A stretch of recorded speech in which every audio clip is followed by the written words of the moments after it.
नमस्कार. Good afternoon. नमस्कार, good afternoon, good evening. Okay. आपल्या आजच्या मास्टर क्लासमध्ये स्पेक्ट्रम इलेक्ट्रिकल इंडस्ट्रीज लिमिटेडचे मॅनेजिंग डिरेक्टर श्री दीपक चौधरी यांचे मनपूर्वक स्वागत. स्पेक्ट्रम इलेक्ट्रिकल ही कंपनी श्री चौधरी यांच्या नेतृत्वाखाली वाढत जाऊन एक विश्वासार्ह B2B कॉन्ट्रॅक्ट मॅन्युफॅक्चरिंग पार्टनर बनली आहे, जी इलेक्ट्रिकल, ऑटोमोबाईल आणि इरिगेशन क्षेत्रात काम करते. 31 वर्षांहून अधिक औद्योगिक अनुभव असलेल्या श्री चौधरी यांनी स्पेक्ट्रमला एक fully integrated component manufacturing company बनवलं आहे. Electroplating, powder coating, short blasting आणि फॅब्रिकेशन यासारख्या प्रक्रिया ते प्रमाणपत्रांसह देतात.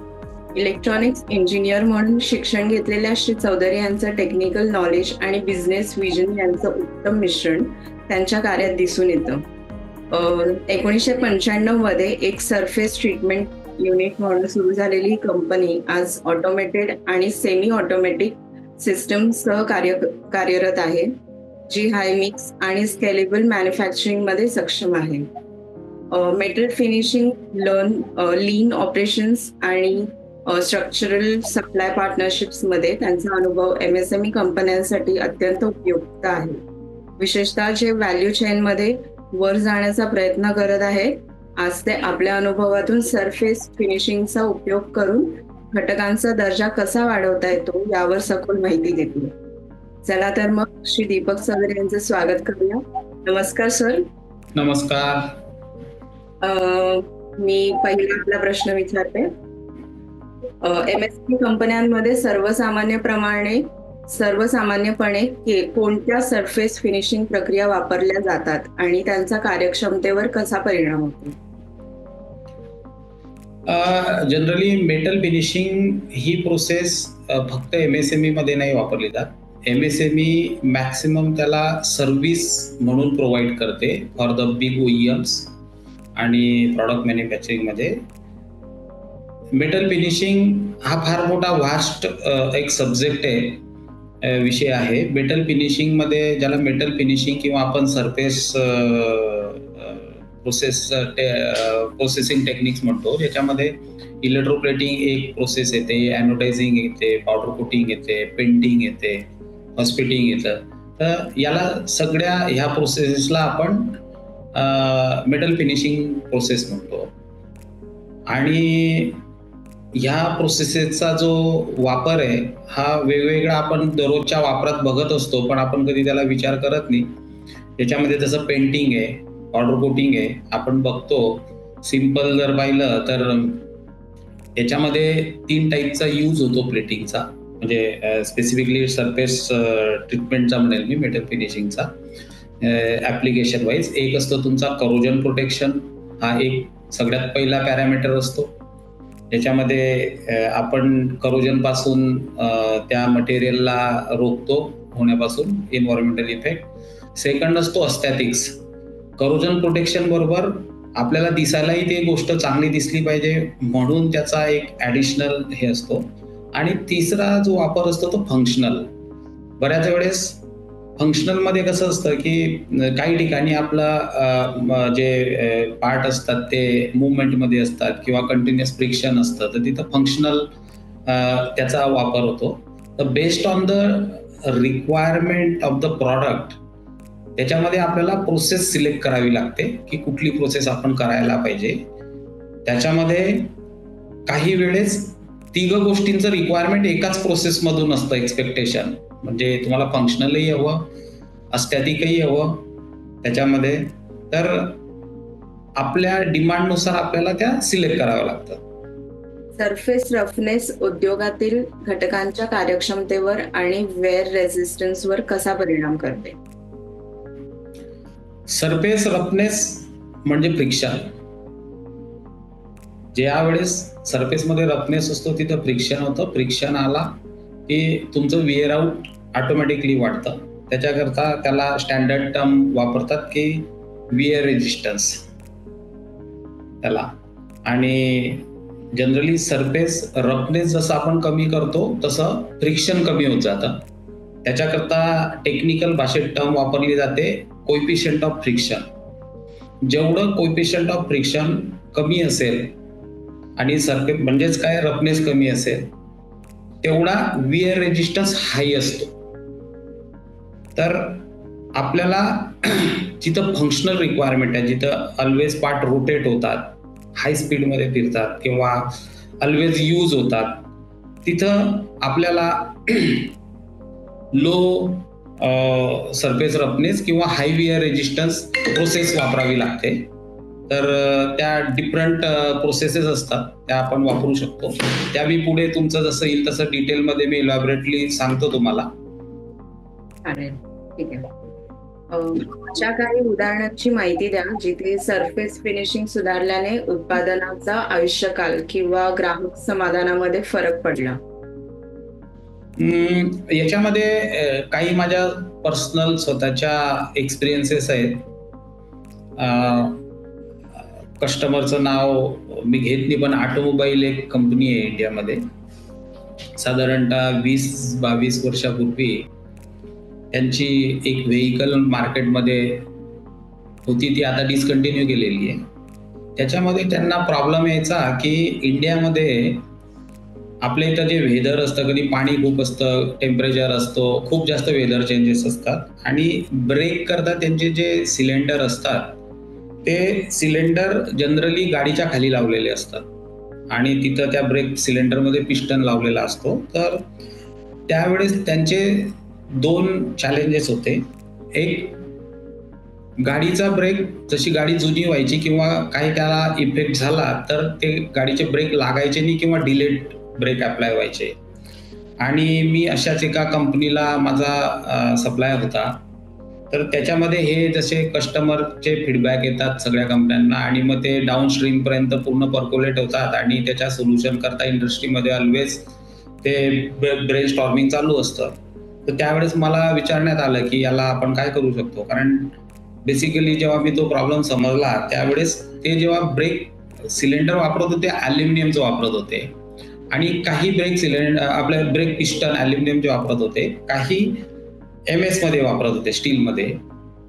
तर ॲल्युमिनियम करता ते काहीही ट्रीटमेंट न करता ते डायरेक्ट वापरायचे. तर ॲल्युमिनियम हे ऑक्सिजन आणि HCl रिॲक्ट होऊन ॲल्युमिनियम ऑक्साईड बनवून ते करोड व्हायचं आणि ते करोड झाल्यानंतर तिथं फ्रिक्शन वाढायचं आणि त्याच्यामुळे त्याचा रिस्पॉन्स टाईम वाढायचा.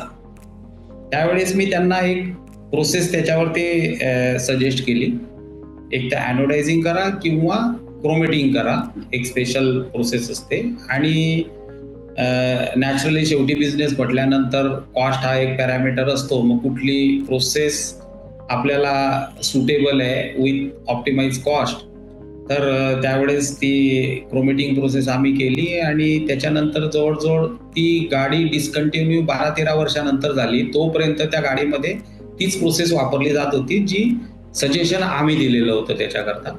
सेकंड असाच एक विषय आहे की जो नंतर झाला की जसे MS चे माइल्ड स्टीलचे जे पिस्टन्स वापरायचे त्याच्यामध्ये आधी ब्लॅकोडायझिंग करायचे. ब्लॅकोडायझिंगचा करोजन रेजिस्टन्स कमी असतो, त्याच्यानंतर मग झिंक प्लेटिंग करायचे. त्याच्यामध्येही करोजन व्हायचं, कारण झिंक सुद्धा काही लिमिट असते त्याची विस्टँड करायची. दुसरं, झिंकचा विअर रेजिस्टन्स खूप कमी आहे, तो लवकर विअर आउट होतो. त्याच्यामुळे आपण ती प्रोसेस करून सुद्धा त्याला ड्युरेबिलिटी मिळत नाही. म्हणून त्यावेळेस आम्ही इलेक्ट्रोलेस निकेल म्हणून प्लेटिंग सजेस्ट केलं आमच्या क्लायंटला आणि आजच्या डेटला मेजरली मॅक्सिमम गाड्यांमध्ये पिस्टनला इलेक्ट्रोलेस निकेल प्लेटिंग होऊन येतं त्याला. तर हा एक एक्झाम्पल मी तुम्हाला सांगितला की एक छोटा जो चेंज आहे त्याच्यामुळे आपल्या लाईफवर किती इम्पॅक्ट होतो, किती ऍक्सिडेंट तुमचे थांबू शकतात. हा मी तुम्हाला ऑटोमोबाईलचा सांगितला. सिमिलरली इलेक्ट्रिकलमध्ये सुद्धा मी काम करतो. इलेक्ट्रिकलमध्ये एक जो चॅलेंज असतो, आता मी basically switch gear industry, wiring devices, medium voltage, low व्होल्टेजमध्ये आम्ही बिझनेस करतो आणि आमचे सगळे नामवंत कस्टमर्स आहेत Schneider, लिग्रा, Panasonic, ABB, Honeywell, eaten. तर कंटिन्युअस इम्प्रूव्हमेंट हा प्रत्येक ठिकाणी चालू असतो. आज आपण त्याच्या पुढे अजून काय करू शकतो, तर असे भरपूर काही चॅलेंजेस असतात की जसं इलेक्ट्रिकलमध्ये स्विच गिअरमध्ये कंटिन्युअसली तिथं काही शॉर्ट सर्किट किंवा ओव्हरलोड झालं तर ट्रिपिंग होतो, त्यावेळेस कॉन्टॅक्ट तुमचा कनेक्ट डिस्कनेक्ट होतो. आणि तुम्हाला ज्यावेळेस कॉन्टॅक्ट कनेक्ट डिस्कनेक्ट होतो त्यावेळेस ज्याला टेक्निकल समजतंय त्याच्यामध्ये इलेक्ट्रिकल आर्क जनरेट होते आणि प्रत्येक वेळेस कनेक्ट डिस्कनेक्ट झाल्यामुळे तिथं फ्रिक्शन होतो आणि तो कॉन्टॅक्ट वेअर आउट सुद्धा होतो. तर त्याच्याकरता बेसिकली फंडामेंटल रिक्वायरमेंट अशी आहे की आर्क कमी जनरेट झाली पाहिजे, म्हणजे हाय कंडक्टिव्ह मटेरियल पाहिजे. सेकंड थिंग, वेअर रेजिस्टन्स पाहिजे आणि ल्युब्रिकेशन पाहिजे. आता ल्युब्रिकेशन करायचं तर आपण इलेक्ट्रिकल कॉन्टॅक्टला वेट ल्युब्रिकेशन करू नाही शकत, ऑइलिंग ग्रीजिंग वगैरे, त्याला ड्राय ल्युब्रिकेशन पाहिजे. तर जगामध्ये इलेक्ट्रिकल कॉन्टॅक्ट करता, ड्राय ल्युब्रिकेशन करता जनरली ग्राफाईट हा पार्ट याचे एलिमेंट वापरतात. तर सिल्वर ग्राफाईट असं एक कंपोजिट प्लेटिंग जे असतं ते आपण केल्यामुळे ज्या कॉन्टॅक्टची लाईफ साधारणतः एक 10,000 ऑपरेशन आहे, त्या कॉन्टॅक्टची लाईफ तुमची 10 लाख ऑपरेशन पर्यंत जाते आणि तिथं ते त्याची प्रॉडक्ट लाईफ इम्प्रूव्ह होते. तर मला सांगायला फार अभिमान वाटतो की इंडियामध्ये स्पेक्ट्रम फक्त एकमेव सप्लायर आहे जो सिल्वर ग्राफाईट प्लेटिंग पूर्ण इंडियामध्ये करतो. बाकी कुठेही ते ऑप्शन नाही आहे. त्याच्याकरता आम्ही ती रेडीली अवेलेबल टेक्नॉलॉजी नसल्यामुळे आम्ही 1 वर्षभर R&D करून त्याचे टेस्टिंग सुद्धा इंडियात होत नाही, ते आम्हाला जर्मनीला पाठवावे लागतात, फ्रान्सला पाठवावे लागतात. आणि हे 2 एक्झाम्पल मी तुम्हाला सांगितले. असे भरपूर एक्झाम्पल आहेत की ज्याच्यामध्ये आपण बिकॉज ऑफ सरफेस ट्रीटमेंट आपण इम्प्रूव्हमेंट करू शकतो. काही करोजन प्रोटेक्शन असतात, जसे नीड्स ऑन द ऍप्लिकेशन आपण ते चेंज करू शकतो. सरफेस फिनिशिंग करताना दर्जा टिकवण्यासाठी MSMEs ने कोणते पॅरामीटर्स लक्षात ठेवावे? सगळ्यात पहिले तर मला वाटतं की डिसिप्लिन फार महत्वाची असते सरफेस फिनिशिंग मध्ये. डिसिप्लिन सगळ्याच बिझनेसमध्ये लागते, प्रोसेसमध्ये लागते, पण जनरली सरफेस फिनिशिंग मध्ये मॅक्सिमम MSME प्लेयर्स असतात.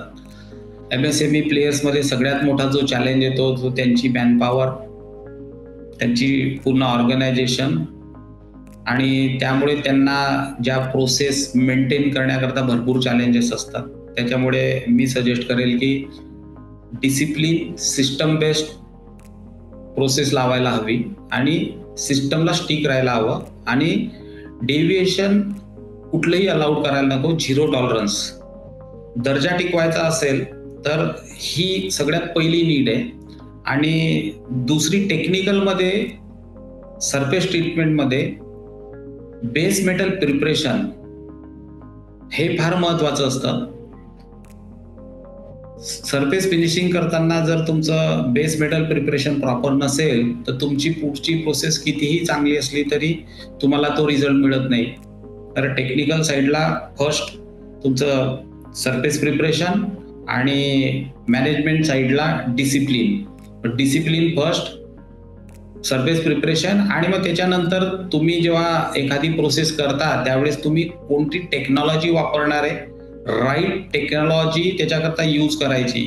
उदाहरणार्थ एक्झाम्पल मध्ये जर बोललो की तुम्हाला झिंक प्लेटिंग करायचं आहे आणि तुम्हाला इतके अवर्स पाहिजे, तर कुठली झिंक प्लेटिंग करायची? झिंक आयरन करायची, झिंक निकेल करायची, का झिंक करून लॅकरिंग करायचंय तुम्हाला, काय डिपेंड ऑन द रिक्वायरमेंट तुम्ही प्रोसेस कुठली चूज करताय. त्याच्यानंतर दुसरा पार्ट येतो, प्रोसेस चूज केल्यानंतर who is the right supplier for that technology.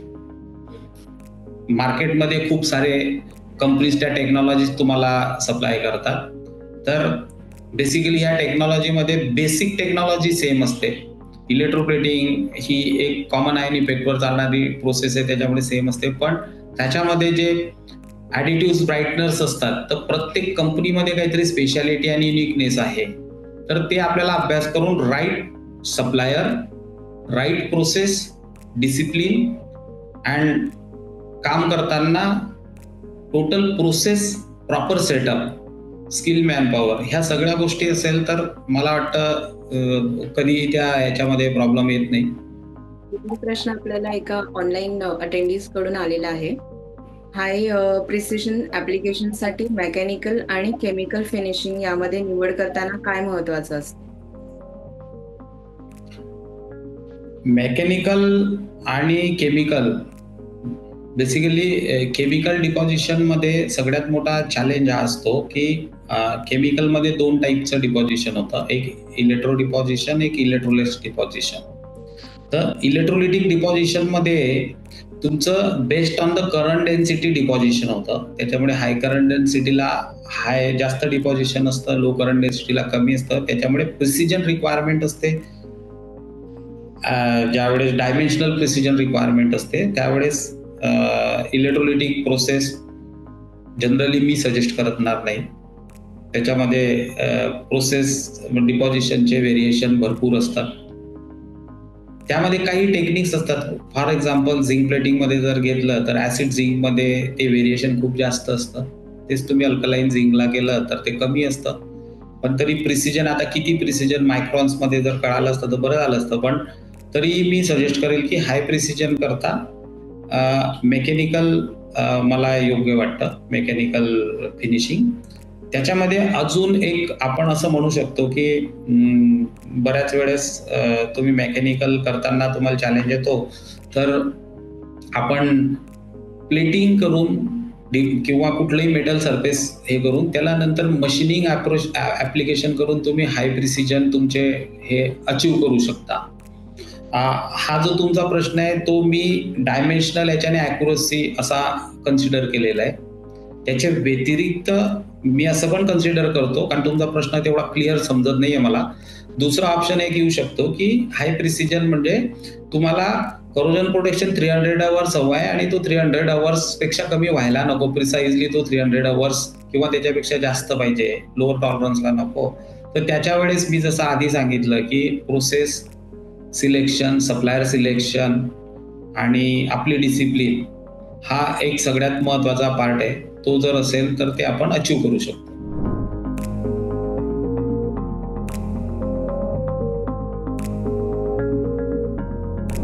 Ferrous आणि नॉन फेरस घटकांसाठी फिनिशिंग प्रोसेस निवडताना काय फरक आहे? फेरस आणि नॉन फेरस याच्यामध्ये परत नॉन फेरस मध्ये 2 कॅटेगरी होतात. फेरस मटेरियलला जनरली अल्कलाईन केमिकल मध्ये रिॲक्शन होत नाही. बेसिकली तुमची जी टेक्नॉलॉजी असते डिपॉझिशनची त्याच्यामध्ये ऍसिड, अल्कली अँड सायनाइड सुद्धा अल्कलीतच पकडला जातो. त्याच्यामुळे बेसिकली 2च पार्ट होतात, ऍसिड आणि अल्कली. जे बाथचे जे पीएच असतात ते ऍसिडिक असतात किंवा अल्कलाईन असतात. जे आपले स्टील किंवा फेरस पार्ट म्हणतो आपण, फेरस पार्टला आपल्याला ऍसिड मध्ये लाईट रिॲक्शन होते पण लाईट असते जी कंट्रोल करू शकतो. नॉन फेरस मध्ये अल्कलाईन मध्ये फेरसला रिॲक्शन होत नाही, पण नॉन फेरस मध्ये फॉर एक्झाम्पल जर आपण ॲल्युमिनियम, मॅग्नेशियम असे काही जर मेटल पकडले तर ऍसिड आणि अल्कली दोघांमध्येही रिॲक्शन करतात. त्याच्यामुळे आपल्याला ती प्रोसेस सिलेक्ट करताना फार महत्वाचं असतं की आपण जी प्रोसेस सिलेक्ट करतोय, ज्या पार्टवर आपण डिपॉझिशन करणार आहे त्या पार्टवरती त्या केमिकलची रिॲक्शन स्टार्ट व्हायला नको. म्हणून आपल्याला जसं फॉर एक्झाम्पल जर ॲल्युमिनियम घेतलं तर ॲल्युमिनियम वरती अल्कलाईन ही रिॲक्शन होते आणि ऍसिडमध्येही रिॲक्शन होते. त्याच्यामुळे जर तुम्ही प्लेटिंग करायला त्यामध्ये गेला तर तुम्ही डिपॉझिशन स्टार्ट व्हायच्या आधी त्याच्यावरती रिॲक्शन होते. म्हणून त्याच्याकरता काही स्पेशल प्रोसेस आहे. ॲल्युमिनियम करता काही जिंकेटिंग म्हणून एक प्रोसेस असते, ती अप्लाय करून त्याच्यानंतर अल्कलाईन बाथमध्ये पहिला एक प्लेटिंगचा कोट मारावा लागतो आणि त्याच्यानंतर मग तुम्ही दुसऱ्या कोणत्याही टेक्नॉलॉजीच्या बाथमध्ये त्याला प्लेटिंग करू शकता, ऍसिड मध्ये करू शकता, कारण की त्याला तो ऍज अ बॅरियर काम करतो. तर generally based on the metal reaction to the acid and alkali आपल्याला प्रोसेस सिलेक्ट करावी लागते आणि त्या प्रोसेसमध्येही नंबर ऑफ टेक्निक्स अवेलेबल आहेत की आपण कुठली टेक्निक वापरायची. फॉर एक्झाम्पल एक जमाक म्हणून मटेरियल ॲल्युमिनियम आणि झिंक डायकास्टिंग असतो, सगळ्यात क्रिटिकल प्लेटिंग करण्याकरता असतो. त्याच्याकरता कारण दोघंही मेटल झिंक आणि ॲल्युमिनियम दोघंही ऍसिड आणि अल्कलीवर रिॲक्ट करतात, त्याच्यामुळे त्याला सुरुवातीला त्याला अनजिंकेटिक करू शकत नाही, म्हणून त्याला न्यूट्रल बाथमध्ये प्लेटिंग करावं लागतं.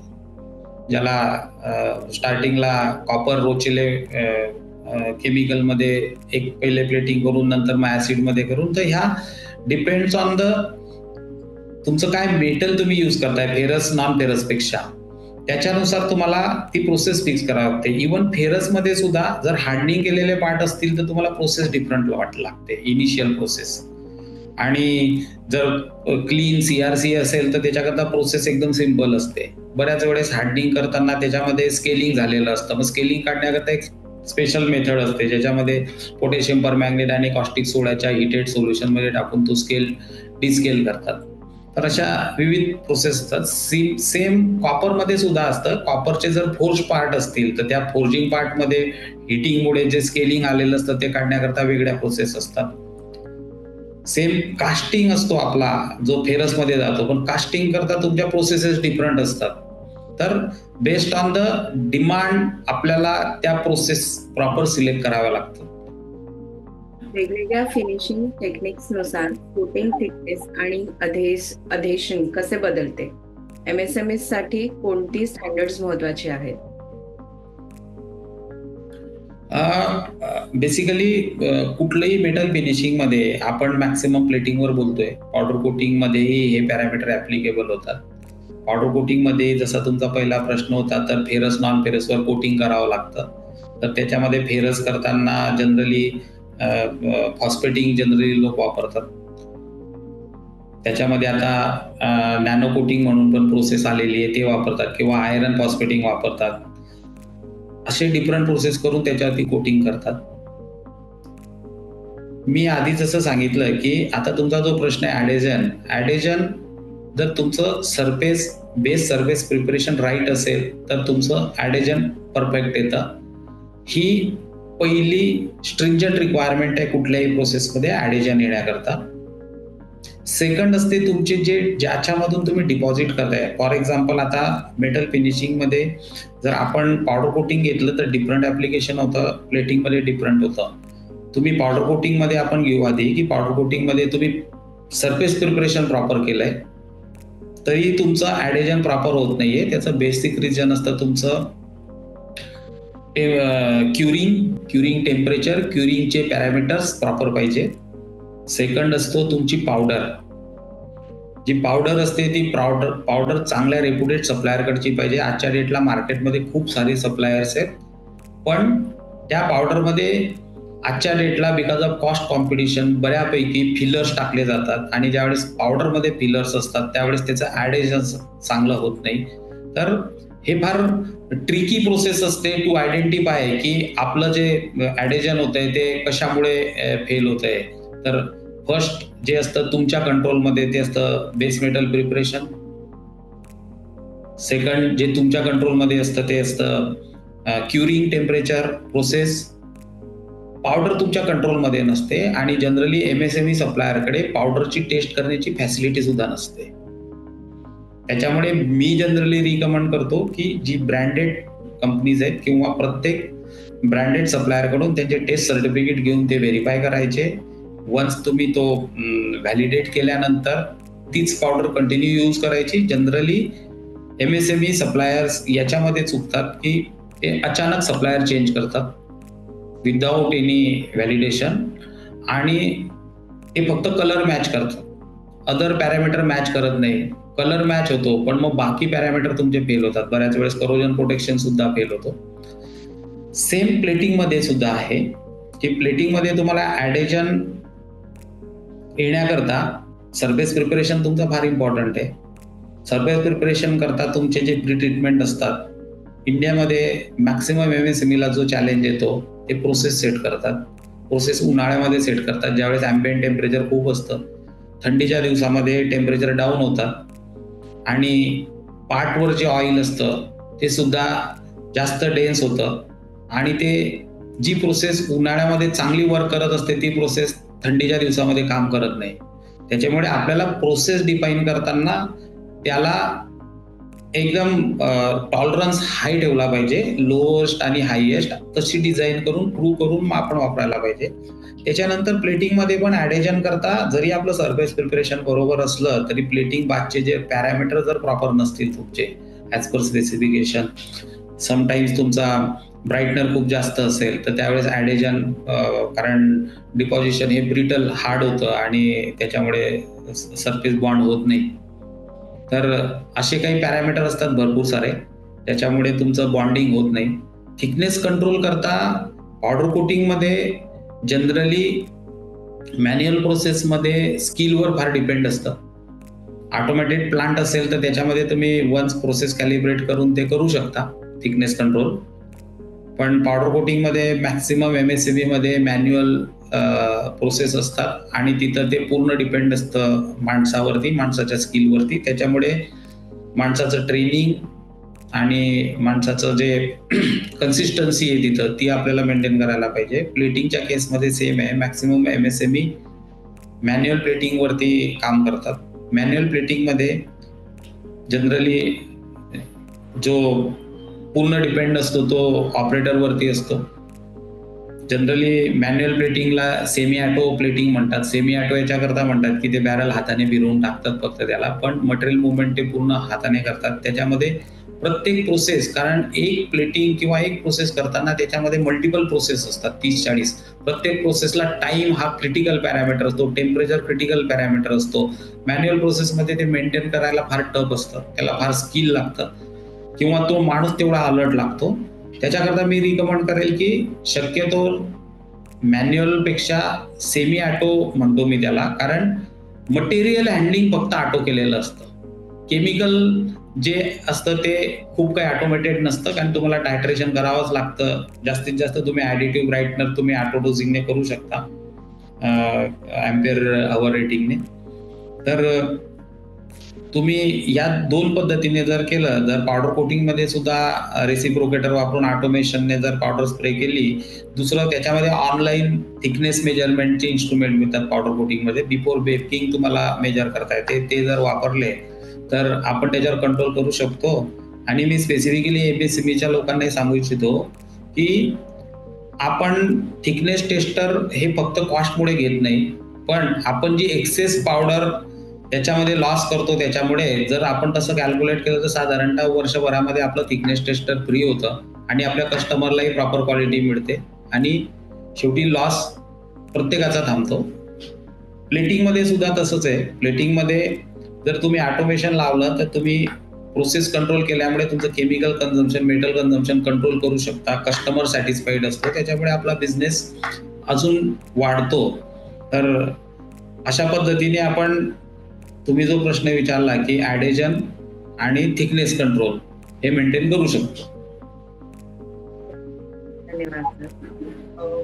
मागील एका MSME एपिसोड मध्ये विचारलं होतं, विशेषतः रासायनिक किंवा समुद्री किनारी भागात सरफेस ट्रीटमेंट गंजरोधकतेसाठी म्हणजे कोरोजन प्रिव्हेन्शन कितपत उपयोगी आहे? आजच्या डेटला सरफेस ट्रीटमेंटमध्ये एवढं ॲडव्हान्समेंट आणि एवढे स्पेसिफिकेशन आले आहे की समुद्र किनारी काय, समुद्रामध्ये जहाजांमध्ये सुद्धा सरफेस ट्रीटमेंट असतो आणि तो वर्षानुवर्ष टिकतो. आपल्याला फक्त हेच पाहिजे आहे की रिक्वायरमेंट काय आणि त्याच्याकरता मला कुठली प्रोसेस आणि कुठलं डिझाईन वापरायचं आहे.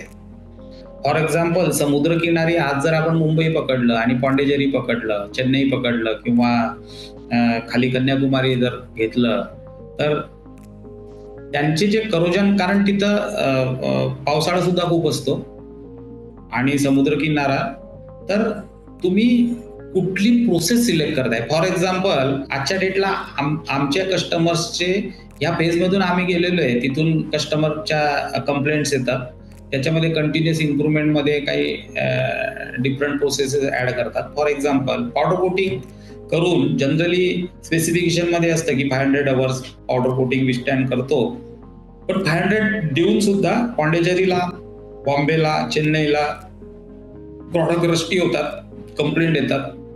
त्यावेळेस आपल्याला हे सेट करायला पाहिजे की मी जे 500 अवर्सचं स्टँडर्ड ठेवलंय ते मला वाढवायला पाहिजे.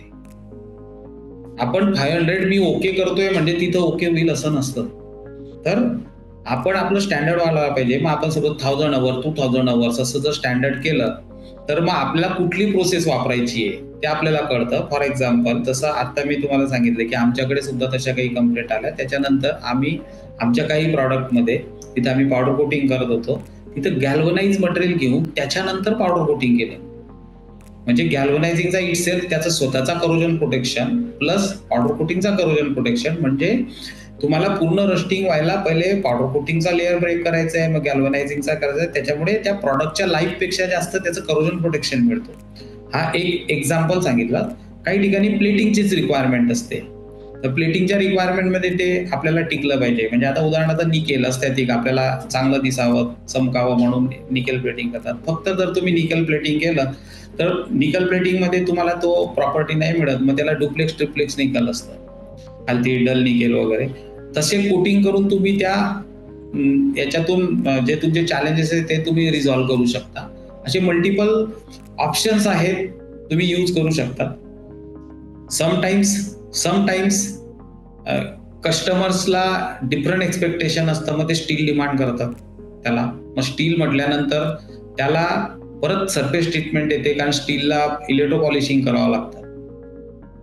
तर अशा वेगळ्या वेगळ्या प्रोसेस असतात ज्याच्यामधून आपण त्या प्रॉडक्टची लाईफ इम्प्रूव्ह करू शकतो. सोल्युशन नक्कीच अवेलेबल आहे, कारण मी तुम्हाला जसं सांगितलं की जहाजामध्ये सुद्धा प्लेटिंग केलेले पार्ट वापरलेले असतात आणि ते चालतात. उदाहरणार्थ जहाजामध्ये जितके इलेक्ट्रिकल कॉन्टॅक्ट असतात ते प्लेटिंगच करतात ना, आणि ते कंटिन्युअस समुद्रामध्ये असून त्या जहाजाची लाईफ इतकी असते तिथं ते टिकतात. तर स्पेसिफिक त्याची रिक्वायरमेंट असते. फॉर एक्झाम्पल जहाजामध्ये कॅडमियम, जनरली कॅडमियम ROHS मध्ये आता बसत नाही, तर कॅडमियमचं प्लेटिंग खूप वापरायचे, ज्याच्यामुळे सी शोरला वगैरे इलेक्ट्रिकल कॉन्टॅक्ट रस्टी होत नव्हते. तर डिफरंट मेटल्स तुम्ही वापरू शकता.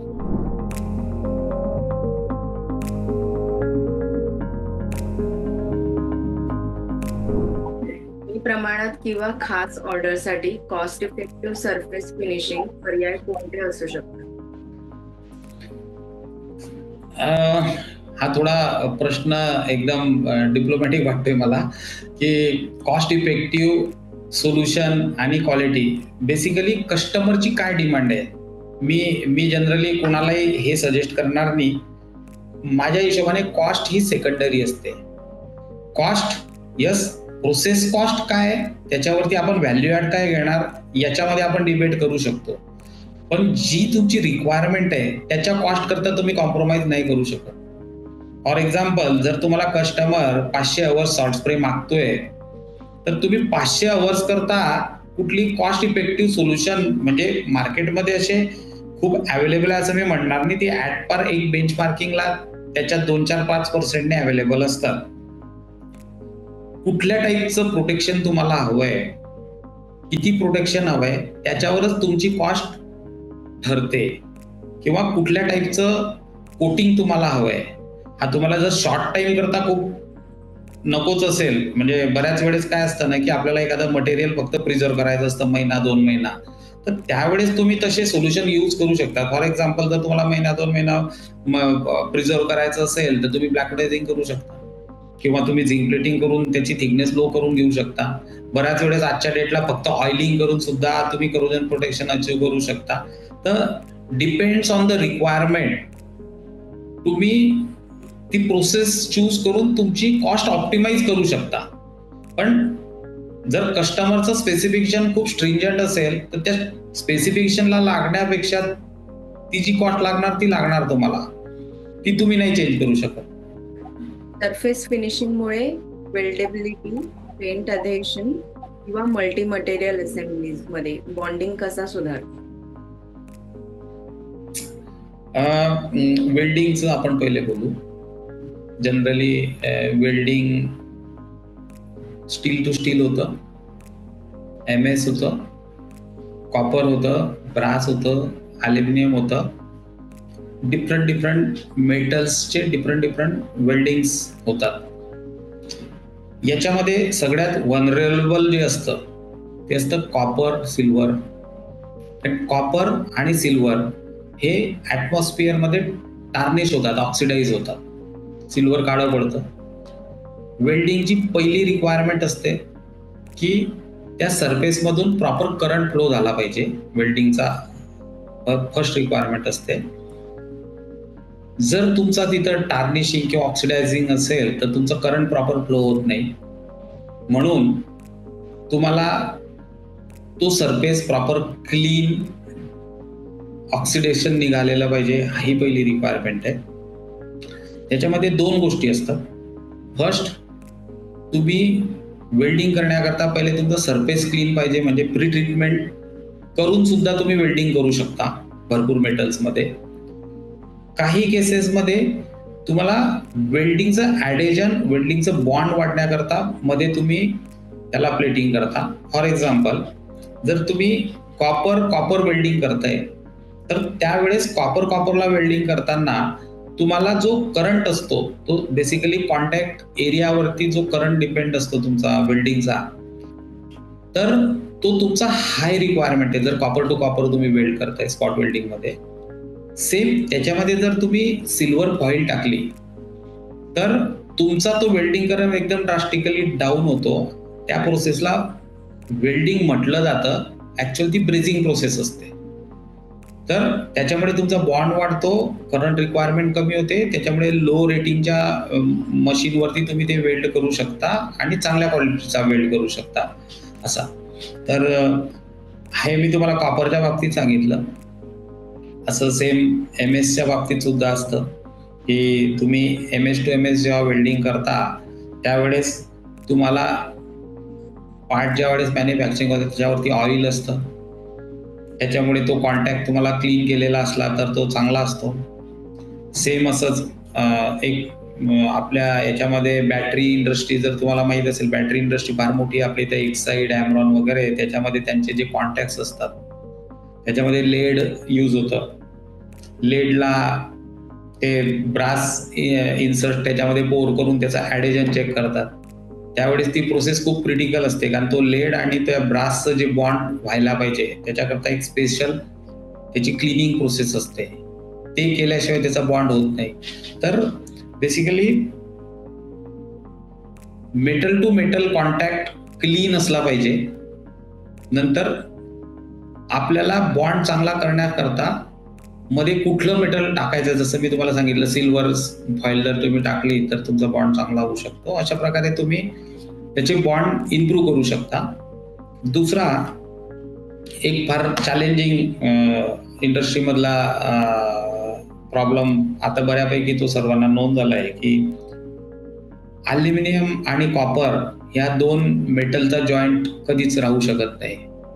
कारण दोघं एक इलेक्ट्रोपॉझिटिव्ह एक इलेक्ट्रोनिगेटिव्ह चार्ज असल्यामुळे त्याच्यामध्ये तुम्ही ते 2 मेटल एकत्र जरी जोडून ठेवले त्याच्यामध्ये इरोजन होतं आणि तो इलेक्ट्रिकल जॉईंट तिथं रेजिस्टन्स क्रिएट होऊन तो गरम होतो, कारण ते दोघं मेटल एकमेकांबरोबर राहू शकत नाही.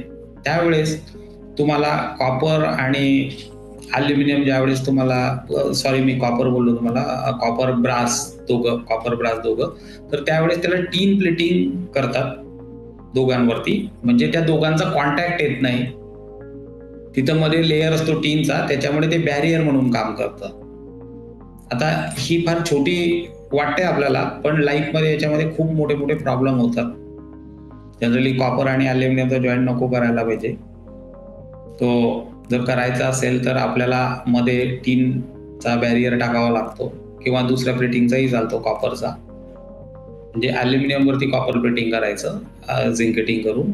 अशा पद्धतीने आपण त्यांचे कॉन्टॅक्ट्स इम्प्रूव्ह करू शकतो. असे खूप सारे आहेत जे आपण म्हणजे टाइम कमी पडेल त्याला. एक स्पेशल खूप मोठा सब्जेक्ट आहे वेल्डिंग.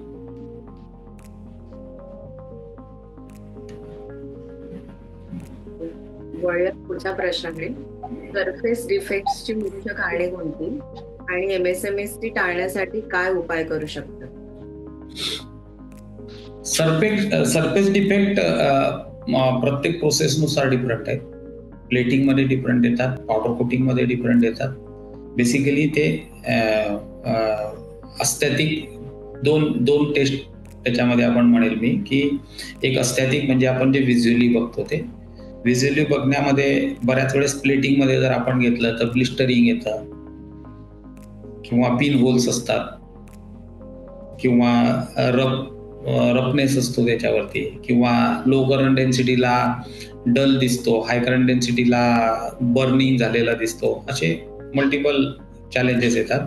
पावडर कोटिंगमध्ये सेम प्लेटिंगमध्ये ॲडेजन पण एक पार्ट असतो. सेम पावडर कोटिंगमध्ये तुम्हाला ॲडेजन असतो, तुम्हाला अस्थेटिकली दिसतो की तुमचं सरफेस बरोबर दिसत नाहीये, कोटिंग बरोबर झालेलं नाहीये, ऑरेंज पील असतात, पिन होल असतात. तर याची स्टँडर्ड मला वाटतं सगळ्या इंडस्ट्रीला ते नोन असतं. पण तुम्हाला जर डिफेक्ट फ्री प्रॉडक्ट बनवायचं असेल तर मी जसं पहिले सांगितलं की सरफेस प्री ट्रीटमेंट ही फार महत्वाची असते. ती पावडर कोटिंग असेल किंवा प्लेटिंग असेल किंवा ॲनोडायझिंग असेल किंवा पेंटिंग असेल तर ती सरफेस प्रिपरेशन फार महत्वाची असते. त्याच्यावर सगळ्यात महत्वाचा फोकस दिला गेला पाहिजे. आणि दुसरं, तुमचे जे पॅरामीटर्स आहेत प्रोसेसचे ते 100% फॉलो झाले पाहिजे 0 टॉलरन्सला, तर आपण ती क्वालिटी अचीव करू शकतो. ह्या नो डाऊट त्याच्यामध्ये प्रोसेस सिलेक्शन आणि मी जनरली म्हणजे जे माझं डिस्कशन होतं त्याच्यामध्ये जनरली बोलतो की मार्केटमध्ये टेक्नॉलॉजी प्रोव्हायडर खूप आहेत. तुमच्याकडे नवीन नवीन सप्लायर रोज येत असतो. मी माझ्या सप्लायरला एकच प्रश्न विचारतो की तुमचा ऑपरेटिंग टॉलरन्स किती मोठा आहे. कारण ऑपरेटिंग टॉलरन्स जर मोठा असेल तर तुमची प्रोसेस त्या बँडविथमध्ये चालते, त्याच्यामुळे तुमच्या त्या डेव्हिएशनला प्रोसेस आउटपुट ओके देत असते. फार नॅरो बँडविथला जर त्याची जर प्रोसेस असेल तर ती नॅरो बँडविथची प्रोसेस मेंटेन करायला खूप टफ असते. जनरली कुठलंही केमिकल वापरलं, कुठलंही प्रोसेस वापरली तर आपण आउटपुट अचीव करू शकतो. फक्त आपण हे बघायला हवं की कुठली प्रोसेस वाईड टॉलरन्स वरती वर्क करते. तर हाय टॉलरन्स वरती जी प्रोसेस वर्क करते ती सिलेक्ट करायला पाहिजे. ऑटोमेशन किंवा सेमी ऑटोमेशन मुळे प्रक्रिया किती स्थिर आणि कार्यक्षम होते. डेफिनेटली ऑटोमेशनमुळे तुमचं क्वालिटी कन्सिस्टन्सी मेंटेन राहते. प्लेटिंगमध्ये बेसिकली 2 भाग पडतात प्रोसेस कंट्रोल करताना. एक असतो तुमचा टाइम, टेम्परेचर आणि सेकंड असतो तुमचे केमिकल पॅरामीटर. तर प्लेटिंगमध्ये जे मी आतापर्यंत इंडियामध्ये बघितलंय आणि बघतो वर्ल्ड वाईड इव्हन, तर मटेरियल हँडलिंग हेच ऑटोमेशन होऊ शकतं करतात.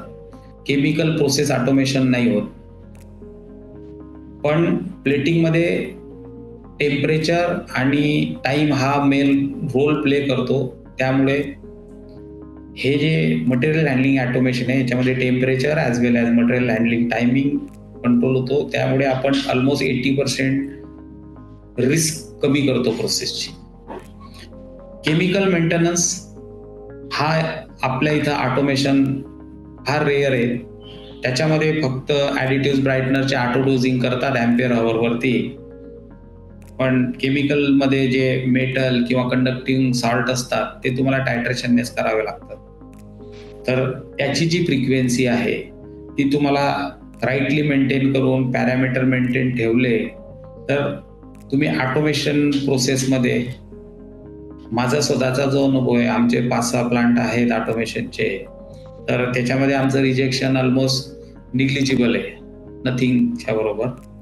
आमचे काही जे ओल्ड प्लांट आहेत ते मॅन्युअल म्हणतो मी, ज्याला जनरली लोक सेमी म्हणतात. कारण सेमी म्हणजे ते फक्त बॅरलला गोल फिरून मशीनने टाकतात, त्याला सेमी म्हणतात. पण मी त्याला मॅन्युअलच म्हणतो, कारण पूर्ण प्रोसेस, टाईम, टेम्परेचर हे सगळं ह्युमन कनेक्टेड असतं. प्रत्येक वेळेस ह्युमनला त्याच्याशी इंटरॅक्ट करावं लागतं आणि मल्टिपल ह्युमन इंटरॅक्ट होतात. त्याच्यामुळे सिंक्रोनायझेशन हा एक चॅलेंज येतो. त्याच्यामुळे मॅन्युअल प्रोसेसमध्ये प्रोसेस डेफिनेटली मेंटेन करणं खूप कठीण काम आहे. पण आपल्या इंडियामध्ये मी भरपूर असे सप्लायर्स पाहिलेत, कंपनीज पाहिलेत की ज्यांच्याकडे त्यांनी ते स्किल डेव्हलप करून मॅन्युअल प्लांटमध्ये सुद्धा ते खूप चांगल्या प्रकारे आउटपुट देतात. त्याच्यामध्ये फक्त एकच चॅलेंज असतं मॅन्युअलमध्ये, तुमचा माणूस बदलला, तुमचा ऑपरेटर बदलला की तुमचं क्वालिटी व्हेरिएशन येतं. डेफिनेटली मी ऑटो प्रोसेस करताच रिकमेंडेशन देईल. पारंपरिक पॉलिशिंग आणि आधुनिक पद्धती किंवा प्लाझ्मा न्यूट्रेशन यांचे लाईफ सायकल कॉस्टवर काय परिणाम होतो?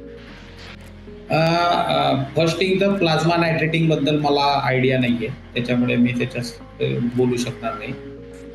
पण पारंपरिक आणि आधुनिक प्रोसेसवरती, फॉर एक्झाम्पल पारंपरिकमध्ये पॉलिशिंग जनरली बफिंग करून वगैरे व्हायचं. फॉर एक्झाम्पल बफिंग म्हणजे मला वाटतं जनरल लेमॅनला सुद्धा समजतं की त्याला एक फ्रिक्शन करून घासून आपण त्याला चमकवतो, त्याला म्हणतो, तर बफिंग करून होतं. त्याच्यानंतर काही केमिकल पॉलिशिंग असतं की काही केमिकल लावून तुमचे पार्ट चमकतात, त्याला केमिकल पॉलिशिंग. काही इलेक्ट्रो पॉलिशिंग ही आता आधुनिक पद्धत. इलेक्ट्रो पॉलिशिंग मध्ये तुमचा सरफेसचा अंडुलेशन बऱ्यापैकी लेवलिंग होतो, हे होतो. पारंपरिक मध्ये आधी जसं प्लेटिंग जर घेतलं आपण तर सायनाइड प्लेटिंग प्रोसेस होती. सायनाइड प्लेटिंग प्रोसेसचे स्वतःचे काही डिसअडव्हान्टेजेस, इको फ्रेंडली नव्हती. आधुनिक याच्यामध्ये त्याला अल्कलाइन झिंक प्लेटिंग आली, जी इको फ्रेंडली आली, जे शरीराकरता हजार्डस नाहीये, तो त्याचा बेनिफिट आहे. सेम सिल्वर प्लेटिंग मध्ये सुद्धा आधी सायनाइड प्लेटिंग यूज होते, आज सुद्धा होते बऱ्यापैकी, पण आता त्यालाही सुद्धा सबस्टिट्यूट आलाय तुमचा अल्कलाइन, जे आपण आजच्या डेटला इको फ्रेंडली प्रोसेस म्हणतो. तर त्या पद्धतीमध्ये आपल्याला finishing as well as safety ह्या दोघी गोष्टी मिळतात. हा मेजर डिफरन्स पारंपरिक आणि आधुनिक याच्यामध्ये चेंज झालेला आहे. बऱ्याच वेळेस पारंपरिक पद्धतीमध्ये ट्रीटमेंट करताना बऱ्यापैकी क्रिटिकल प्रोसेसेस होत्या, त्या आधुनिकमध्ये बऱ्यापैकी सिम्प्लिफाईड केलेले आहे, ज्याच्यामुळे प्रॉडक्ट क्वालिटी सुद्धा इम्प्रूव्ह झाली आहे, प्रॉडक्ट कॉस्ट कमी झालेली आहे. तर बऱ्यापैकी मला असं वाटतं की आजही आपल्या इंडियामध्ये बऱ्यापैकी MSME किंवा काही लोक ट्रेडिशनल पद्धतीने ते करतात. तर मला त्यांना सजेशन द्यायचं आहे की त्यांनी ज्या लेटेस्ट ट्रेंड मार्केटमध्ये अवेलेबल आहे त्या अडॉप्ट करायला पाहिजे, जेणेकरून त्या आजच्या डेटला ज्या एन्व्हायरमेंट फ्रेंडली प्रोसेस म्हणेल मी, ज्या ह्युमन्स करता हजार्ड नसतो, आणि प्रोसेस इम्प्रूव्हमेंट, क्वालिटी इम्प्रूव्हमेंट, ह्या सगळ्या गोष्टी मिळतात.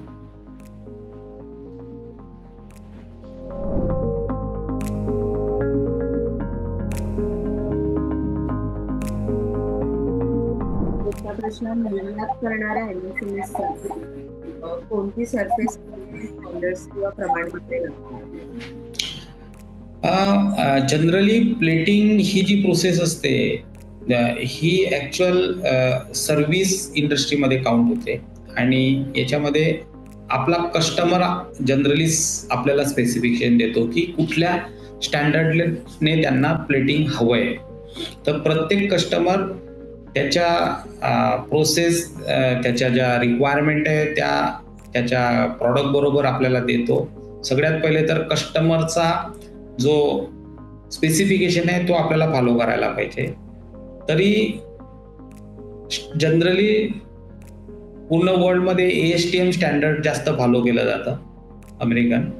तर त्या ASTM स्टँडर्डनुसार आपण कंप्लाय केलं पाहिजे.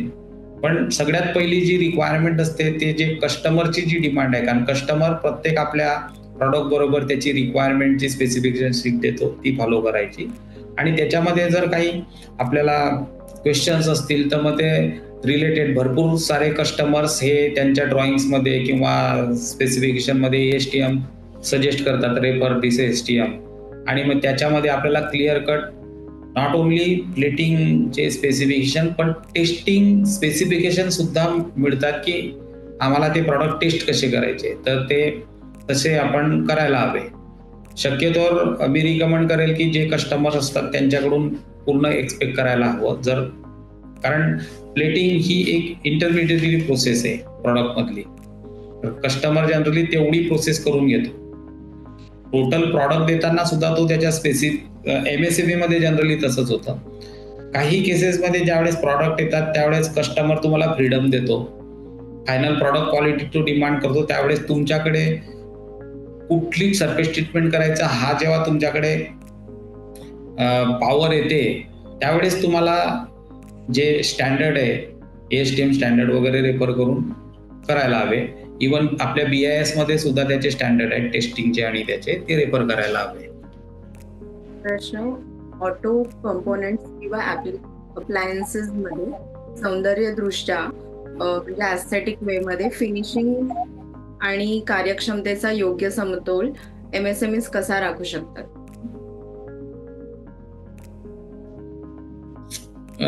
बेसिकली तसा हा प्रश्नाचं उत्तर मी ऑलरेडी तुम्हाला दिलंय की कसं आपण ते मेंटेन करू शकतो. जनरली ऑटोमोबाईलमध्ये 2 मेटल ट्रीटमेंट खूप जास्त लागतात. एक तुमचं पावडर कोटिंग, पेंटिंग आणि प्लेटिंग. तर ऑलरेडी प्लेटिंग इवन बाकी जे तुम्ही आता जे बोलले अप्लायन्सेसमध्ये त्याच्यामध्ये पेंटिंग, पावडर कोटिंग लागतात. तर जे pre treatment, process selection, discipline हाच त्याचा एक उत्तर आहे की ते तुम्ही मेंटेन करा. आणि ऑफकोर्स ऑटोमेशन प्रेफर केलं तर योग्य होतं. त्याच्यानंतर एक प्रोसेस असते की मटेरियल हँडलिंग. कारण प्रोसेस मेटल फिनिशिंग केल्यानंतर जर मटेरियल हँडलिंग प्रॉपर नसेल तर तुम्ही केलेली पूर्ण जे ट्रीटमेंट आहे त्याला क्वालिटी डिफेक्ट्स क्रिएट होतात. तर अप्लायन्सेसमध्ये चॅलेंजेस असतात, ऑटोमोबाईल सुद्धा चॅलेंजेस असतात. तर हँडलिंग आपण जोपर्यंत कस्टमरला डिलिव्हर करतोय, कारण कस्टमर पुढे केअर करतो, पण कस्टमरला डिलिव्हर करेपर्यंत त्याची केअर आणि प्रॉपर हँडलिंग झाली पाहिजे. हा एक सुद्धा महत्वाचा पॅरामीटर असतो सरफेस ट्रीटमेंटमध्ये. चुकीची सरफेस प्रिपरेशन झाल्यास अंतिम दर्जावर काय परिणाम होतो? सगळ्यात पहिला चुकीचं जर सरफेस ट्रीटमेंट झाले असेल तर ॲडेजन तुमचा फेल होतो, ॲडेजन ट्रीटमेंटमध्ये फेल होतो. आणि ॲट रँडम सरफेस प्रिपरेशन असेल, बऱ्याच ठिकाणी चांगलं सरफेस प्रिपरेशन होतं, काही ठिकाणी नाही होत, तर त्यावेळेस तुमचा अस्थेटिक जो असतो तो प्रॉपर नाही दिसत तुम्हाला. बऱ्याच वेळेस सरफेस प्रिपरेशन प्रॉपर नसेल तर प्लेटिंगमध्ये ब्लिस्टरिंग सारखे डिफेक्ट येतात. पावडर कोटिंगमध्ये ॲडेजनचा इश्यू येतो तुम्हाला. तर चुकीचं जर सरफेस प्रिपरेशन असेल प्री ट्रीटमेंट तर तुम्हाला सगळ्यात मेजर इम्पॅक्ट असतो ॲडेजनचा. पुढचा प्रश्न, आज बाजारात कोणते डिजिटल टूल्स किंवा सेन्सर्स उपलब्ध आहेत जे इन प्रोसेस मॉनिटरिंग साठी MSMEs वापरू शकतात? याच्यामध्ये जर तुम्ही आता प्रोसेस वाईज बोलायला पाहिजे, ते जसं पावडर कोटिंग घेतलं तर पावडर कोटिंगला तुम्हाला बिफोर क्युरिंग थिकनेस मेजरमेंट करण्याकरता तुम्हाला थिकनेस मेजरमेंटचं ऑनलाईन इक्विपमेंट मिळतात तुम्हाला, ज्याच्याने तुम्हाला बेनिफिट होतो. त्याच्यामध्ये प्री ट्रीटमेंट जर घेतलं तर जसं नॅनो कोटिंग आहे, नॅनो कोटिंगमध्ये क्रिटिकल एलिमेंट असतो मटेरियल झिर्कोनियम. तर झिर्कोनियम मेजर करण्याकरता तुम्हाला स्पेशल स्पेक्ट्रोमीटर मिळतात, त्याच्यावर तुम्ही मोजू शकता. pH मीटर तुम्हाला ऑनलाईन मिळतात, कंडक्टिव्हिटी मीटर मिळतात, जे तुम्ही प्लेटिंगमध्ये सुद्धा वापरू शकता. Conductivity meter, pH meter. नंतर मेटल ॲनालिसिस करण्याकरता जनरली आपण टायट्रेशन वगैरे यूज करतो, तिथं तुम्हाला एक्सरे टेस्टिंग मेथड मिळतात, ज्या फास्ट असतात, ॲक्युरेट असतात, त्या करू शकतात. ऑटोमॅटिक ब्युरेट पिपेट मिळतात, ज्याच्यामध्ये तुम्ही मॅन्युअलचे प्रोसेसचे डिफेक्ट कमी करून ते वापरू शकतात. तर थिकनेस मेजरमेंट करता प्लेटिंगमध्ये destructive type, non destructive type meter असतात. तर डिस्ट्रक्टिव्ह टाईपमध्ये बऱ्यापैकी वेळ लागतो. आजच्या डेटला नॉन डिस्ट्रक्टिव्हमध्ये तुम्हाला एक्सरे मशीन ज्या असतात त्या बऱ्यापैकी अवेलेबल आहेत आणि बऱ्यापैकी यूज होतात. आणि मी सजेस्ट करेल की एक्सरे मशीन जनरली वापरायला हवी, कारण बऱ्याच वेळेस थिकनेस मेजरमेंट हे डिस्ट्रक्टिव्ह टाईप मशीनवरती भरपूर डिबेटचा विषय बनतात. एक्सरे मशीनला स्टँडर्ड कॅलिब्रेशन असल्यामुळे तुम्ही ते कन्सिस्टन्सी मेंटेन करू शकता आणि तुम्ही तुमची प्रोसेस ऑप्टिमाइज करून तुमचं मी म्हणेल की लॉस थांबवू शकता. बऱ्याच वेळेस आपण थिकनेस कंट्रोल न करू शकल्यामुळे लॉसेस होतात, तर ते आपण करू शकतो. असे भरपूर सारे इक्विपमेंट आहेत जे आपण इन प्रोसेस किंवा आफ्टर प्रोसेस टेस्टिंगला यूज करू शकतो. एखादा केस स्टडी सांगा जिथे सर्टिफिकेशनमध्ये रिजेक्शन कमी झाले किंवा वॉरंटी क्लेम्स कमी झाले. मी तुम्हाला, मला वाटतं आपली ज्यावेळेस सुरुवात झाली त्यावेळेस सांगितलं की एक ऑटोमोबाईल कंपनीला आम्ही तो जो एक प्रोसेस करून दिली झिंकेट आपल्या क्रोमॅटिंगची, त्याच्यामुळे त्यांचे वॉरंटी, त्यांचे कस्टमर कंप्लेंट 0 झाल्या होत्या. अर्थात ते मॉडेल बंद पडलं, पण त्याच्यानंतर आम्ही जे इलेक्ट्रोलिस निकेल त्यांच्या पिस्टन करता करून देतो त्याच्यामध्ये 0 कस्टमर कंप्लेंट आहेत. जसं इलेक्ट्रिकलमध्ये आम्ही सिल्वर ग्राफाईट प्लेटिंग केलं तर तिथं आमच्या कस्टमर कंप्लेंट 0 झाल्या. तर काही डिफरंट प्रोसेसेस यूज करून तुम्ही कंटिन्युअस पेन रिलीफ होऊ शकता. अजून एक एक्झाम्पल सांगेल मी, तुमचा प्रश्न आहे तर. मला वाटतं 2004-05 साली माझे एक कस्टमर होते, ते वायरिंग डिव्हायसेस म्हणजे घरामध्ये आपण स्विच वगैरे लावतो ते बनवतात. तर त्यांनी ज्यावेळेस तो फर्स्ट टाइम इंडियामध्ये प्रॉडक्ट लॉन्च केला, मल्टीनॅशनल आहेत ते, तर त्यांनी ते फॉरेनचं जे स्पेसिफिकेशन होतं तेच इंडियामध्ये पूर्ण अप्लाय केलं. आणि जसं प्रॉडक्ट लॉन्च झाला त्याच्यामध्ये त्यांचा एक पार्ट होता प्लेट, ज्याच्यामध्ये आपण जी फ्रंट प्लेट असते त्याच्या बॅक साईडला असते ती मेटलची असते, त्याला प्लेटिंग होत होती आणि ती इंडियामध्ये सेलिंगला चालू केली आणि 5-6 महिन्यामध्ये खूप साऱ्या कंप्लेंट यायला लागल्या रस्टिंगच्या आणि त्याच्यावरती डिस्कशन व्हायला लागलं, प्लेटिंगची क्वालिटी खराब आहे वगैरे वगैरे वगैरे. भरपूर दिवस, जवळजवळ वर्ष 1.5 वर्ष हे चालू होतं. आणि त्याच्यानंतर मग मी आमच्या कस्टमरला सजेस्ट केलं की आपण जे स्पेसिफिकेशन करतोय बहुतेक ते आपण चुकीचं करतोय, कारण तुम्ही जे मला करोजन प्रोसेस 72 आवर्स मागताय तिथं आपण शायद 500 तास करायला पाहिजे, म्हणजे कस्टमरला चॅलेंज येणार नाही. मग कस्टमरला सुद्धा ते समजलं की आपल्या इंडियन एन्व्हायरमेंटला हे सूट होत नाहीये, कारण इंडियन एन्व्हायरमेंटमध्ये अजून घराच्या भिंती ओल्या असतात तेव्हाच त्या प्लेट लागतात आणि त्या वेट कंडिशनमध्ये तुमची प्लेट लागल्यावर काही दिवसानंतर ती रस्टी होते. मग त्याच्यानंतर आम्ही त्याच्याकरता ते प्लेटिंग, झिंक प्लेटिंग होत होतं, त्याच्यानंतर त्याला एक पॅसिव्हेशन, हाय करोजन प्रोटेक्शन पॅसिव्हेशन, नंतर त्याला सिलिंग, नंतर मग लॅकरिंग असं केलं आणि त्याचा करोजन प्रोटेक्शन वाढवला आणि त्याच्यानंतर टिल डेट त्याला कंप्लेंट नाहीये. तर मी एक सजेशन हे देईल फक्त MSME ना की बऱ्याच वेळेस स्पेसिफिकेशन सुद्धा एखाद्या एन्व्हायरमेंटला मॅच होत नाही, त्यावेळेस आपल्याला त्या अँगलने सुद्धा विचार करायला पाहिजे, कस्टमरला आपण गाईड करायला पाहिजे की यस डेफिनेटली आपल्या प्रोसेसमध्ये कधीतरी मिस्टेक असते म्हणून फेल्युअर्स असतात, पण बऱ्याच वेळेस स्पेसिफिकेशन राईट नसतो त्या सिच्युएशनला म्हणून सुद्धा फेल्युअर असतात. तर त्या अँगलने आपण विचार करायला पाहिजे. तर असे इम्प्रुव्हमेंट 3-4 मी तुम्हाला ऑलरेडी सांगितले, तसे भरपूर आहेत. पुढचा प्रश्न आहे, MSMEsने आउटसोर्सिंग आणि इन हाऊस फिनिशिंग या दर्जा आणि खर्चाच्या दृष्टीने कसा विचार करावा? आउटसोर्सिंग आणि in house basically electroplating, order coating, प्रत्येक सरफेस ट्रीटमेंट प्रोसेस ही स्पेशल प्रोसेस म्हणून पकडली जाते आणि स्पेशल प्रोसेस ही क्रिटिकल प्रोसेस म्हणून पकडली जाते. जनरली जर तुमचा कोर बिझनेस मध्ये 5%, 2% वगैरे जर सरफेस ट्रीटमेंट येत असेल तर मी सजेस्ट करेल की ते तुम्ही आउटसोर्सच करायला पाहिजे, कारण तुम्ही 2% प्रोसेस करताही तुम्हाला तेवढेच एफर्ट लावावे लागतात जे तुम्हाला 50%, 100% प्रोसेस तुमची इन हाऊस असली तरी तुम्हाला तुमचं कन्झम्पशन असलं तर लागतात. त्याच्यामुळे तुम्ही प्रोफेशनल प्लेटर कडून ते आउटसोर्स करून काम करून घेतलं पाहिजे. बऱ्याच वेळेस इंडियामध्ये कस्टमरला चॅलेंजेस असतात की त्यांची क्वालिटी रिक्वायरमेंट कंप्लीट करणारी सप्लायर त्यांना मिळत नसतात. हे भरपूर वेळा आमच्याकडे भरपूर कस्टमर येतात, भरपूर त्यांना चॅलेंजेस आलेले असतात आणि येतात, म्हणजे जवळजवळ वर्ष 2 वर्ष फिरतात आणि बऱ्याच वेळेस येतात. तर त्यावेळेस मी सजेस्ट करेल की जे सप्लायर डेव्हलपमेंट किंवा सप्लायर सोर्सिंग ह्या प्रोसेसवरती भर देऊन त्याला केलं गेलं पाहिजे. बऱ्याच वेळेस कस्टमर्स फक्त लोकल एरियामध्ये सोल्युशन बघतात, पण ते ग्लोबल लेवलला बघितलं गेलं पाहिजे. तर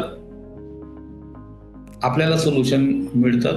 पण आपलं कन्झम्पशन जर कमी असेल तर मी रिकमेंड नाही करणार की आपण स्वतःची प्रोसेस लावायला पाहिजे. आपण ते आउटसोर्स केलं पाहिजे. कारण तुम्हाला 2%, 5%, 10% जरी रिक्वायरमेंट असेल तर तुमचे एफर्ट तेवढेच आहेत जेवढे तुम्ही 100% जरी असलं करणार तर ते चॅलेंजिंग होऊ शकतं. हा प्रश्न आपल्याला ऑनलाईन अटेंडिंग कडून आला. पुढील काही वर्षात सरफेस फिनिशिंग टेक्नॉलॉजीज मध्ये कोणते ट्रेंड्स दिसतील आणि MSMEs ने त्यासाठी कशी तयारी करावी? जे मी बघतोय म्हणजे माझा स्वतःचा अनुभव, मी गेले 30 वर्ष झाले ह्या फील्डमध्ये आहे. फर्स्ट थिंग, कस्टमरची डिमांड खूप स्ट्रिंजंट आहे आणि स्पेसिफिकेशन खूप हाय आहे. त्यामुळे तुम्हाला ते मेंटेन करण्याकरता फ्युचरमध्ये जे मला वाटतंय की फक्त ऑटोमॅटिक प्लांटच फक्त क्वालिफाय होतील. मॅन्युअल प्लांट स्लोली आउटडेटेड होतील. फ्युचर करता एक सगळ्यात महत्वाचा आता जो पॉइंट आहे की ग्लोबल वॉर्मिंगच्या हिशोबाने जसं carbon emission, eco friendly processes, ESG, sustainability, तर त्या गोष्टींकडे मला असं वाटतं की सगळ्या MSME किंवा यांनी लक्ष द्यायला पाहिजे. कारण ती आता गरज आहे, पण ती मॅन्डेटरी होते. ती आता मॅन्डेटरी होते ॲज अ कम्प्लायन्स. त्याच्यामुळे लेटेस्ट ट्रेंड आपण कंटिन्युअस त्या फील्डशी कनेक्टेड हवं आणि लेटेस्ट ट्रेंड ॲडॅप्ट करून त्याला आपल्याला चेंज करायला पाहिजे. अदरवाईज आपण आउट ऑफ फ्लो होणार. धन्यवाद सर, मला खूप छान वाटलं. आपला एपिसोड आता समाप्त होणार आहे. मी श्री चौधरी यांचे मनपूर्वक आभार मानते. आपल्या बिझी शेड्यूल मधून वेळात वेळ काढून आमच्या ऑनलाईन अटेंडिंग साठी त्यांनी मौल्यवान विचार शेअर केले. आम्हाला पुन्हा तुमच्याशी संपर्क करण्याची संधी मिळेल अशी आशा आहे. ऑनलाईन उपस्थित असलेल्या आमच्या अटेंडिंग्स साठी जर तुम्ही या एपिसोडचा काही भाग चुकवला असेल किंवा आमचे पूर्वीचे एपिसोड पाहायचे असतील तर कृपया YouTube जाऊन JSW1 MSME टाईप करा. तिथे सर्व अपलोड केलेले एपिसोड तुम्हाला बघायला मिळतील.